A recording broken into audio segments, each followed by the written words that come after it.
نحمده ونصلي على رسوله الكريم اما بعد فاعوذ بالله من الشيطان الرجيم بسم الله الرحمن الرحيم رب اشرح لي صدري ويسر لي امري واحلل عقدة من لساني يفقهوا قولي۔ اور جب میرے بندے آپ سے میرے بارے میں سوال کریں تو کہہ دیجئے بے شک میں قریب ہوں، میں پکارنے والی کی پکار کا جواب دیتا ہوں جب وہ مجھے پکارے۔ تو ان کو چاہیے کہ وہ میرا حکم مانیں اور مجھ پر ایمان رکھیں تاکہ وہ ہدایت پائیں۔ لہٰذا ہم سب کے لیے ضروری ہے کہ ہم دعا کرتے رہیں، اللہ سے مانگتے رہیں۔ دعا کیا ہے؟ دعا کا مطلب ہے پکارنا، بلانا، اور یہاں مراد کیا ہے کہ انسان اپنی حاجات کے لیے، اپنی ضروریات کے لیے، اپنی مشکلات کو دور کرنے کے لیے یا اپنی بندگی کے اظہار کے لیے اپنے رب کو پکارے۔ یہ پکار ایک عبادت ہے، یہ صرف مدد مانگنا ہی نہیں، یہ عبادت کرنا ہے۔ اللہ رب العزت دیکھتا ہے، سنتا ہے، وہ یہ طاقت رکھتا ہے کہ جو چاہے کرے اور جب، جس وقت، جس کو جس چیز سے چاہے نواز دے۔ اس لیے اگر ہمارا یہ یقین ہے کہ ہمارا رب ایسا ہی ہے تو اس چیز سے ہمارے اندر دعا کا جذبہ اور زیادہ پیدا ہوگا۔ جتنا جتنا انسان کو اللہ سبحانہ تعالیٰ کی معرفت حاصل ہوتی چلی جاتی ہے تو فطری طور پر، قدرتی طور پر اس کے اندر یہ جذبہ پیدا ہوتا جاتا ہے کہ وہ اپنی ہر ضرورت کے لیے، چھوٹی ضرورت کے لیے بھی اور بڑی ضرورت کے لیے بھی اپنے اسی رب کو پکارے اور اس سے دنیا اور آخرت کی سعادتیں اور بھلائیاں مانگ لے۔ وہ اسی کو اپنا کارساز بنا لے، اسی کو اپنا مددگار سمجھے۔ اس لیے دعا کرتے رہنا چاہیے۔ دعا کا نہ کوئی خاص وقت مقرر ہے کہ اس وقت کا آپ انتظار کریں تو دعا کر سکتے ہیں، نہیں، آپ ہر وقت دعا کر سکتے ہیں۔ اور نہ ہی اس کے لیے کوئی خاص قسم کا عمل کرنے کی ضرورت ہے کہ وہ عمل کریں گے تو ہی دعا کر سکتے ہیں، نہیں۔ اور نہ ہی اس کے لیے کسی زبان کی پابندی ہے کہ صرف آپ عربی میں ہی دعا کر سکتے ہیں۔ آپ اردو میں، اپنی مدر ٹنگ میں، کسی بھی زبان میں آپ دعا کر سکتے ہیں۔ وہ دعا اللہ تعالیٰ تک پہنچتی ہے، وہ دعا کو سنتا ہے اور اپنی حکمت کے مطابق اس کی قبولیت کا فیصلہ کرتا ہے کہ کیا بندے کو یہی چیز دے دی جائے جو وہ مانگ رہا ہے، یا اس سے بہتر کوئی چیز دی جائے، یا پھر اس سے کوئی بلا ٹالی جائے، یا اس کے لیے آخرت میں ذخیرہ کر لیا جائے، کیونکہ اس کے باقی اعمال اتنے نہیں ہیں کہ جن کی بنا پر یہ وہاں نجات پا سکے گا، تو اسے دنیا میں اس کی من پسند چیزیں دینے کی بجائے اس کے لیے آخرت میں اعمال کا ذخیرہ کر دیا جائے تاکہ اس کی آخرت میں نجات ہو سکے۔ لہذا ہم سب کو دعا کرتے رہنا چاہیے۔ دعا عظیم عبادت، شرف والی عبادت، وہ عبادت جس کو اللہ تعالیٰ پسند کرتا ہے، وہ عبادت کہ جسے چھوڑ دیا جائے تو اللہ تعالیٰ ناراض ہوتا ہے۔ دعا توحید کی بنیاد ہے، یہ ہمیں اپنے رب سے قریب کر دیتی ہے، اس سے ہماری مشکلات آسان ہوتی ہیں، تکلیفیں دور ہوتی ہیں، ہمیں برکتیں حاصل ہوتی ہیں۔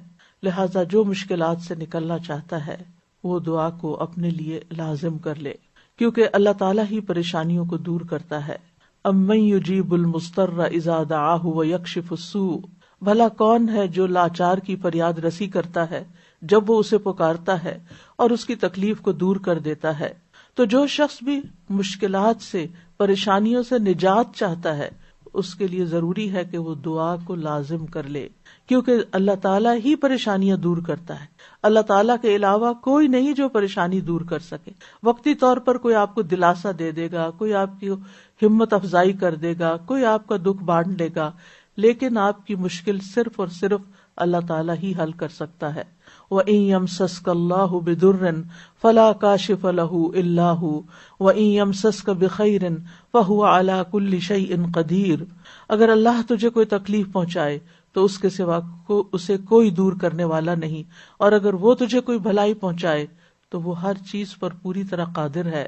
ہم دیکھتے ہیں کہ عام طور پر لوگ مشکل وقت میں اللہ تعالیٰ کے سوا سب کو بھول جاتے ہیں۔ آخر میں انسان صرف اللہ ہی کو یاد کرتا ہے، اور یہ صرف مسلمان کے ساتھ ہی نہیں، نان مسلمز کے ساتھ، شرک کرنے والوں کے ساتھ، الحاد کا رستہ اختیار کرنے والوں کے ساتھ بھی یہی معاملہ ہے۔ اور اس میں ہم دیکھتے ہیں کہ ایک مرتبہ جب اکرمہ بن ابی جہل نبی صلی اللہ علیہ وسلم سے بھاگ کر کشتی پر سوار ہو گئے، مکہ سے بھاگ گئے اور پھر جزیرۃ العرب چھوڑنا چاہا، اور جس کشتی پر بیٹھے وہ عین دریا کے بیچ میں، سمندر کے بیچ میں جا کر ڈوبنے لگی۔ تو کشتی کے مالکوں نے کہا کہ لوگوں اخلاص کے ساتھ دعا کرو۔ اخلاص کا مطلب یہ ہے کہ بتوں کو بھول جاؤ اور صرف اللہ سے دعا کرو، اس لیے کہ اس کے ڈوبنے کو صرف اللہ ہی بچا سکتا ہے۔ تو اس وقت جو چونک اٹھے کہ اسی چیز کی دعوت تو ہمیں محمد صلی اللہ علیہ وسلم دے رہے ہیں، اس وقت انہوں نے عہد کیا کہ اگر آج اے رب تو مجھے بچا لے گا تو پہلا کام میں یہ کروں گا کہ میں محمد صلی اللہ علیہ وسلم کے ہاتھ میں اپنا ہاتھ دے دوں گا، میں اسلام قبول کر لوں گا۔ اور پھر آپ جانتے ہیں کہ اکرمہ بن ابی جہل نے کس اخلاص کے ساتھ اسلام قبول کیا، تو دعا کی قبولیت ہی ان کے اسلام کا ایک ذریعہ بنی۔ اور دعا کرنے کی 3 صورتیں ہیں۔ ایک تو یہ کہ اللہ تعالیٰ کی توحید بیان کرنا، جس میں انسان کہتا ہے یا اللہ لا الہ الا اللہ لا الہ الا انت لا الہ الا انت سبحانک انی کنت من الظالمین۔ یہ دعا کا ایک طریقہ ہے۔ یہاں آپ صرف اللہ تعالیٰ کی توحید بیان کر رہے ہیں، اپنی کوتاہیوں کا اعتراف کر رہے ہیں۔ پھر اسی طرح آپ کہتے ہیں ربنا، اے ہمارے رب۔ یہاں بھی آپ اپنے رب کو رب کہہ کے پکار رہے ہیں، گویا اللہ تعالیٰ کی تعریف کر رہے ہیں۔ اور پھر دوسرا طریقہ یہ ہے کہ اللہ تعالیٰ سے انسان صرف بخشش کا سوال کرتا رہے اور رحمت کا سوال کرتا رہے، جیسے استغفر اللہ استغفر اللہ استغفر اللہ، کیونکہ اگر آپ کی بخشش ہو گئی تو آپ کے راستے میں جتنی بھی مشکلات ہیں وہ خود بخود حل ہونا شروع ہو جائیں گی۔ یعنی آپ کو اس وقت کہنے کی ضرورت نہیں ہوگی کہ یار اب مجھے یہ چاہیے، مجھے وہ چاہیے۔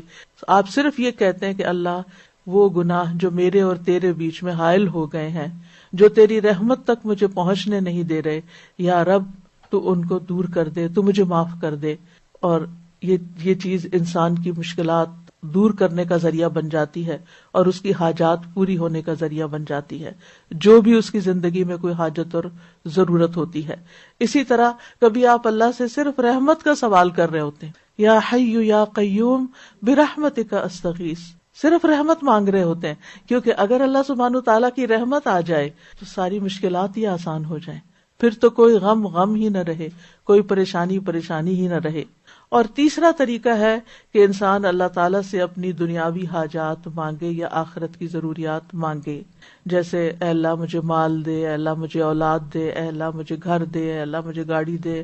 اور صحابہ اتنی چھوٹی چھوٹی چیزیں بھی مانگتے تھے، جیسے جوتی کا تسمہ اگر ٹوٹ گیا تو بھی اللہ سے مانگتے تھے۔ چھوٹی سے چھوٹی ضرورت سے لے کے بڑی سے بڑی ضرورت تک براہ راست اللہ تعالیٰ سے مانگی جا سکتی، اور اس میں کوئی عیب کی بات نہیں، کوئی گناہ کی بات نہیں۔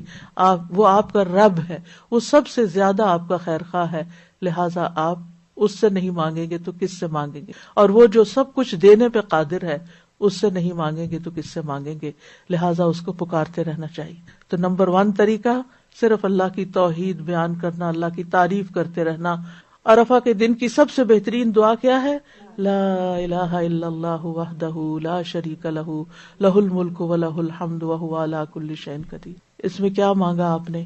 کچھ بھی نہیں، آپ نے صرف اللہ کی توحید بیان کی ہے، لا الہ الا اللہ کہا ہے، وحدہ کہا ہے، لا شریک لہ کہا ہے، اپنے آپ کو اللہ کے لیے خالص کیا ہے۔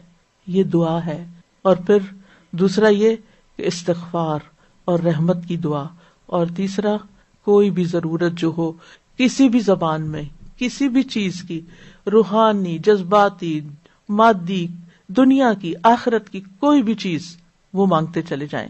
ہم دیکھتے ہیں کہ انبیاء علیہم السلام اپنی حاجات اللہ تعالیٰ کے سامنے رکھتے تھے، مشکل وقت میں اللہ تعالیٰ کی طرف رجوع کیا کرتے تھے۔ کانوا اذا فزعوا الی الصلاۃ، انبیاء پر، یہ حدیث ہے مسند احمد کی، کہ انبیاء پر جب بھی کوئی پریشانی آتی تو وہ نماز کی طرف متوجہ ہو جاتے تھے، نماز پڑھنے لگتے تھے۔ اور کل ہم نے پڑھا تھا کہ دعا کی 2 بڑی قسمیں کیا ہیں، دعائے عبادت اور دعائے مسئلہ۔ کہ عبادت بھی بذات خود دعا ہے، دعائے حال ہے، یعنی ہم ایسی حالت میں ہیں، ایسی عبادت میں ہیں کہ جو اللہ کی رحمت کو ہماری طرف متوجہ کر رہی ہے۔ انسان سب سے زیادہ اللہ کے قریب کہاں ہوتا ہے؟ سجدے کی حالت میں، اقرب الیہ، لہذا خوب وہاں دعا کرنی چاہیے۔ تو نماز بذات خود پریئر ہے، اس کو کہتے بھی پریئر ہیں. صلات کا معنی بھی دعا ہے, تو وہ تو دعا کا مجموعہ ہے. اسی لیے وَاسْتَعِینُوا بِالصَّبْرِ وَالصَّلَاةِ, جب انسان پر کوئی مشکل آئے تو فوراً نماز کی طرف جائے اور نماز پڑھ کر اللہ تعالیٰ سے دعا بھی کرے. اور بذات خود اگر نماز پر نوافل پہ نوافل بھی پڑھ رہا ہے یا طویل قیام کر رہا ہے, طویل سجدہ کر رہا ہے, تو یہ بھی ایک طرح سے دعا یا عبادت ہی کی حالت میں ہے. انبیاء علیہم السلام کی دعائیں کیوں قبول ہوئی؟ ہم ایک کے بعد ایک پیغمبر کے بارے میں قرآن مجید میں پڑھتے ہیں اور ہر پیغمبر کی دعا کے بارے میں پڑھتے ہیں کہ وہ قبول ہو گئی. کیوں؟ انہم کانوا یسارعون فی الخیرات ویدعون ربہم رغبا ورہبا. دو کام تھے ان کے. ایک تو یہ کہ وہ نیکی کے کاموں میں بہت جلدی کرتے تھے. یسارعون فی الخیرات, تو دعاؤں کی قبولیت کے لیے کیا ہے؟ نیکیوں میں جلدی کریں, نیکیوں میں دوڑ لگائیں, نیکیوں میں آگے بڑھیں. وَيَدْعُونَنَا رَغَبًا وَرَهَبًا, اور وہ ہمیں پکارتے تھے رغبت کے ساتھ بھی اور رہبت کے ساتھ بھی, امید کے ساتھ بھی اور خوف کے ساتھ بھی. تو انسان کو اپنے رب کو امید اور خوف دونوں طریقوں سے پکارنا چاہیے. تو ہم دیکھتے ہیں کہ آدم علیہ السلام پر جب پریشانی آئی, شیطان کے کہنے میں وہ آ گئے اور پھر انہوں نے دعا کی, ربنا ظلمنا انفسنا وان لم تغفر لنا وترحمنا لنکونن من الخاسرین, کہ اے ہمارے رب, ہم نے اپنی جانوں پر ظلم کیا, اگر تو نے ہمیں نہ بخشا, ہم پر رحم نہ کیا, تو ضرور ہم خسارہ پانے والوں میں سے ہو جائیں گے. تو کیا ہوا؟ اللہ تعالیٰ نے دعا قبول کی. فتلقى آدم من ربه کلمات فتاب علیہ انہ هو التواب الرحیم. اللہ سبحانہ تعالیٰ نے آدم علیہ السلام کی توبہ قبول کر لی. نوح علیہ السلام کی قوم نے ان کے ساتھ بہت برا سلوک کیا. کذبت قبلہم قوم نوح فکذبوا عبدنا وقالوا مجنون وازدجر فدعا ربہ انی مغلوب فانتصر. ان سے پہلے قوم نوح نے بھی جھٹلایا تھا, بس انہوں نے ہمارے بندے کو جھٹلا دیا اور کہنے لگے یہ مجنون ہے, اور وہ بری طرح جھڑک دیا گیا.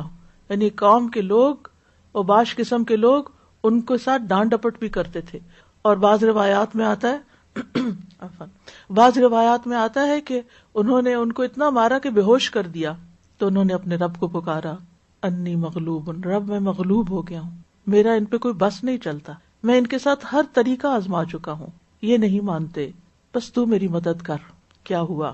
اللہ تعالیٰ فرماتے وَنُوحًا اذ نادى من قبل فاستجبنا له فنجيناه واهله من الكرب العظیم. اور نوح کو بھی جب اس نے اس سے پہلے پکارا تو ہم نے اس کی دعا قبول کر لی, پھر اسے اور اس کے گھر والوں کو بہت بڑی گھبراہٹ سے بچا لیا. وَلَقَدْ نَادَانَا نُوحٌ فَلَنِعْمَ الْمُجِيبُونَ, اور بلا شبہ یقیناً نوح نے ہمیں پکارا تو یقیناً ہم بہت اچھے قبول کرنے والے ہیں. اللہ تعالیٰ نے ان کی دعا قبول کر لی اور پوری قوم کو ڈبو دیا سوائے ایمان والوں کے, اور اپنے بندے کا بدلہ لے لیا. یونس علیہ السلام کی مثال ہمارے سامنے ہے کہ جب اپنی قوم سے ناراض ہو کر, غضبناک ہو کر چلے گئے تھے تو مچھلی کے پیٹ میں چلے گئے, چلتے چلتے سمندر تک, سمندر سے کشتی میں, کشتی سے مچھلی کے پیٹ میں, اور مچھلی چلی گئی سمندر کی تہہ میں. اندھیروں پر اندھیرے, فنادا فی الظلمات اللہ الہ الا انت سبحانک انی کنت من الظالمین. تو اس نے اندھیروں میں پکارا, تیرے سوا کوئی معبود نہیں, تو پاک ہے, یقیناً میں ظلم کرنے والوں میں سے ہوں. تو ہم نے اس کی دعا قبول کر لی اور اسے غم سے نجات دے دی, اور اسی طرح ہم ایمان والوں کو نجات دیتے ہیں, اوروں کو بھی دیں گے. ان ساری مثالوں میں ہمارے لیے سبق ہے. ہمارے حالات کتنے بھی تنگ ہوں, ہم کتنی بھی پریشانی میں ہوں, لیکن پیغمبروں سے زیادہ پریشانی ہم پر نہیں آئی. بعض جگہوں پر آتا ہے کہ آدم علیہ السلام 300 سال تک یہ دعا کرتے رہے, روتے رہے کہ مجھ سے غلطی ہوئی ہے. بالآخر رب نے ان کو کلمات سکھائے اور پھر دعا انہوں نے مانگی اور ان کی نجات ہوئی. بعض اوقات آزمائشیں لمبی ہو جاتی ہیں, لیکن ہمیشہ یقین رکھیے کہ رب سنتا ہے, وہ ضرور سنے گا, وہ کبھی بھی مجھے محروم نہیں کرے گا. لم اکم بدعائک رب شقیہ, تجھ سے مانگ کر اے رب میں کبھی بھی نامراد نہیں ہوا, تو ضرور سننے والا ہے. پھر ایوب علیہ السلام 18 سال تک ایک بیماری میں مبتلا رہے ہیں. وَأَيُّوبَ إِذْ نَادَى رَبَّهُ أَنِّي مَسَّنِيَ الضُّرُّ وَأَنْتَ أَرْحَمُ الرَّاحِمِينَ فَاسْتَجَبْنَا لَهُ فکشفنا ما به من ضر وآتیناہ اہلہ ومثلہم معہم رحمتا من عندنا وذکری للعابدین.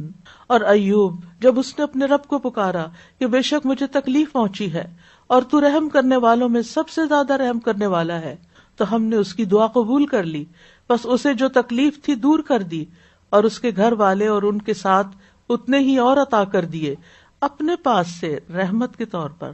ان لوگوں کے لیے یاد دہانی ہے یہ جو عبادت کرنے والے ہیں. یعنی بعض اوقات انسان سوچتا ہے میں عبادت بھی کرتا ہوں، میں اللہ تعالیٰ کی حرام کردہ چیزوں سے بھی بچتا ہوں، لیکن میں دعا کرتا رہتا ہوں مگر میری دعا نہیں سنی جاتی، معلوم نہیں کیوں. اب دیکھیے کس طرح یعقوب علیہ السلام سال ہا سال تک